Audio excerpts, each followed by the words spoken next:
Good to be with you this morning. I bring you greetings from my church in Birmingham, England. Birmingham is in the middle of England, and it's an industrial town, city I should say. We make things like Jaguar cars and Land Rovers and that kind of thing. We are in a suburb, and in our suburb is famous for making chocolate. And from our church, we can smell the chocolate factory. So we have a very sweet-smelling congregation. And this is, it might come up on the screen in a minute, but we worship in a community center that's actually operated by the church. So this is the park land, and you can see the white building, the community center where we meet. So it's a little bit like you, actually. And we have about 2,500 people use the community center every week. And so we are able to connect with them through the different activities that happen in the community center. So we call ourselves Pavilion, that's the Pavilion Christian Community. So greetings from our church to your church. Now, there are many kinds of English spoken in the world today. There's American English, which is not really proper English, as you probably know. And then there's the English that the Scottish people speak. It's very different. And then there are different regional accents in England itself. Sometimes we have difficulty understanding each other. And I'm going to speak what we call the English of the Queen, the Queen's English. So I hope you can understand it, understand me. And if you're listening without translation, I will try and speak clearly. And I hope that you can understand me. So I was asked to speak in your series. You've been speaking about apologetics. And I don't know how that word works in your language, but it can mean, in English, it could mean to apologize. Well, we're not apologizing for the faith. Apologia really means to explain. So we're explaining the faith. And I was asked to speak about community. How do we explain the faith or communicate the faith well through the idea of community? Well, what do we mean by community? Again, I don't know how that word works in your language, but in English, it can mean a number of things. For example, it could mean your neighborhood, the community that exists in your town, in your village. That could be a kind of community. It could also mean the kind of community that you have in terms of your family, your friends, the relationships that you have with each other. That could also be a kind of community. Or it could mean the community we have here in the church, the Christian community. So it's got a number of meanings, and I'm going to think about this in terms of the Christian community. How can we use our community as Christians as a method or a means of communicating the faith well? What's the importance of creating Christian community so that we can help people to understand the Christian faith? Well, one of the things that we see in the Western world today, Europe in particular, is that people are looking for community. They're hungry for community. It's a strange thing that in our world, communication has never been easier. We have communication in all kinds of forms, don't we? When I was first married, my wife and I lived in America for a time, and this was in the 1970s. And at that time, communication was actually quite difficult. So when we wanted to communicate with our families at home, we had to write a letter on something, a little piece of paper. We called it an aerogram. Maybe you remember the aerograms. They would say on it, par avion, by air. And that was all we could manage. And it would take 5 days to go from America to England, and then they would reply. It would take another 5 days. The news was old by the time we got it. Communication was difficult. Of course, telephones existed, but they were too expensive for us to use. We couldn't afford to use the telephone. Look at what happens today. I called my wife yesterday on FaceTime, but also I've been sending her photographs by email, by messenger. We can communicate easily in so many ways. My daughter is living in Australia, and we're always communicating by Skype or by Zoom or some other means so that we see our grandchildren on the screen regularly, and it's free. Communication has never been easier, and yet people have never been more lonely.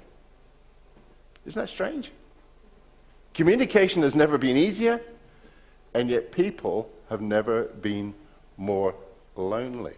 One of the loneliest places to live is the City of London. Why would you be lonely? In a city of 10 million people, you've got the opportunity for 10 million conversations, and yet people are lonely. Strangely, people can die in their homes and nobody would know about it for days because people lack relationships. They lack community. It's curious. Why is it that people are so lonely in an age when communication has never been easier? Well, there are actually a couple of reasons for that. And the first is that people today are living in a very mobile society. We are constantly on the move. I asked this question in my own church recently. I asked the question, how many of you are living in the same place or within 10 kilometers of where you were born? What's the case amongst you? How many of you live within 10 kilometers of where you were born? Could you put your hand up? Okay, that's interesting. That's more than in my congregation. In my congregation, it was less than 5%. Because the pattern in Europe today is that people are on the move. They're moving because of education. They're moving because of employment. They're moving for all kinds of reasons. They're mobile. In England, we have a scientist who works with genetics. And he says that in the world today, the genetic makeup of populations is changing. And it's been changing for 150 years.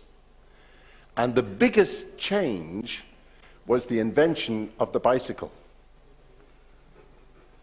Why should the bicycle change our genetic makeup? And here's the reason. Before the bicycle, you would always marry somebody who lived within walking distance.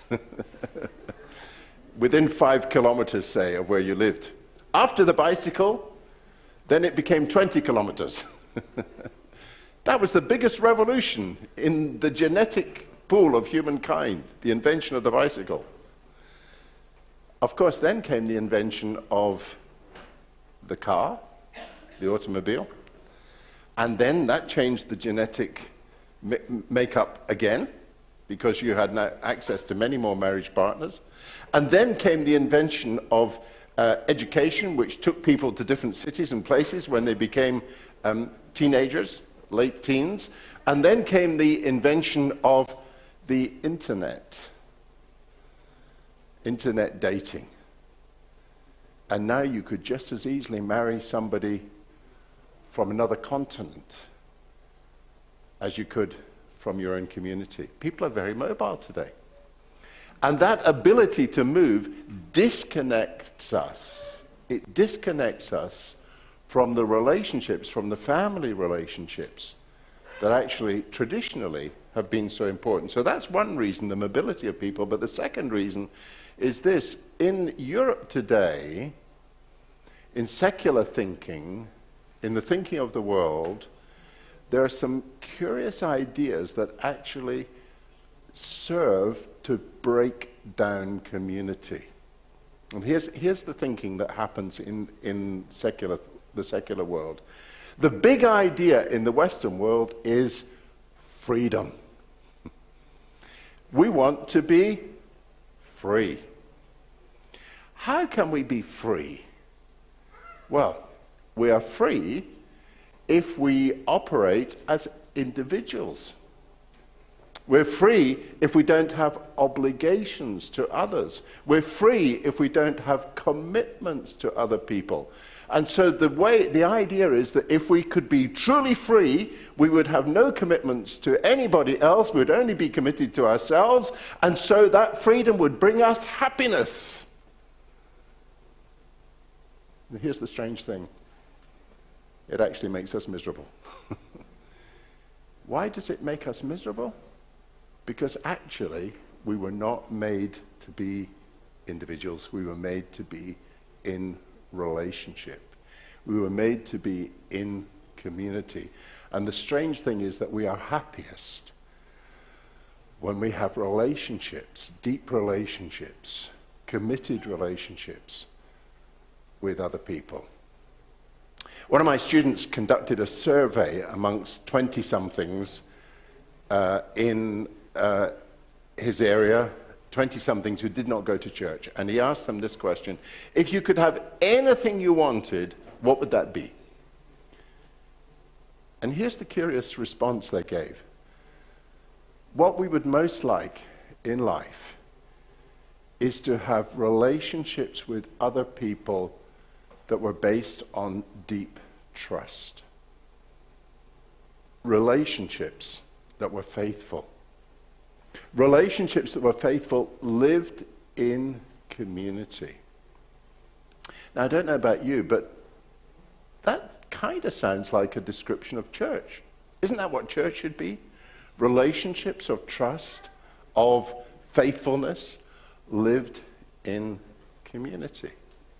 In other words, what these young people were really saying is, we're looking for the kind of community that the church should be, but we just don't see it. And then they were asked this question: if you thought you could have those relationships of trust lived in community, what would you be prepared to sacrifice? And here's what they said: we would sacrifice almost anything. We would move home.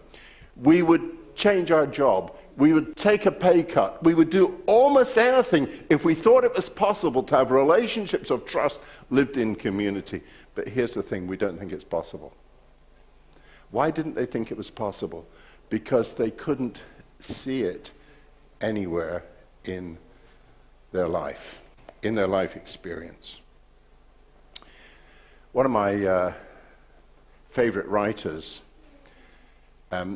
wrote a book, and one of the chapters in the book had this wonderful title. It had a title that was this: the congregation is the hermeneutic of the gospel. The congregation is the hermeneutic of the gospel. What on earth does that mean? Well, it simply means that the congregation should be the place that explains the gospel by the way we live. In other words, when somebody comes to visit a church, and if they stayed around and they witnessed how we live and how we relate and how we connect and how we love each other, that should explain something of the gospel to them. By just looking and observing us, they should be able to get something of the love of God. They should be able to understand something of the forgiveness of God. They should be able to understand something about the generosity of God, the grace of God. They should be able to understand, in other words, something of the heart of the gospel just by looking at the way we relate to each other. The experience of community should itself be an explanation of the gospel message. I wonder if that's true of our local congregation. I think it is true of many congregations, actually. And it's a very important thing to hang on to. In a world that has learnt to live without God, it may be that one of our great gifts as the church to our society is the gift of stability, the gift of remaining, the gift of simply being a place of stability in a world that is constantly changing.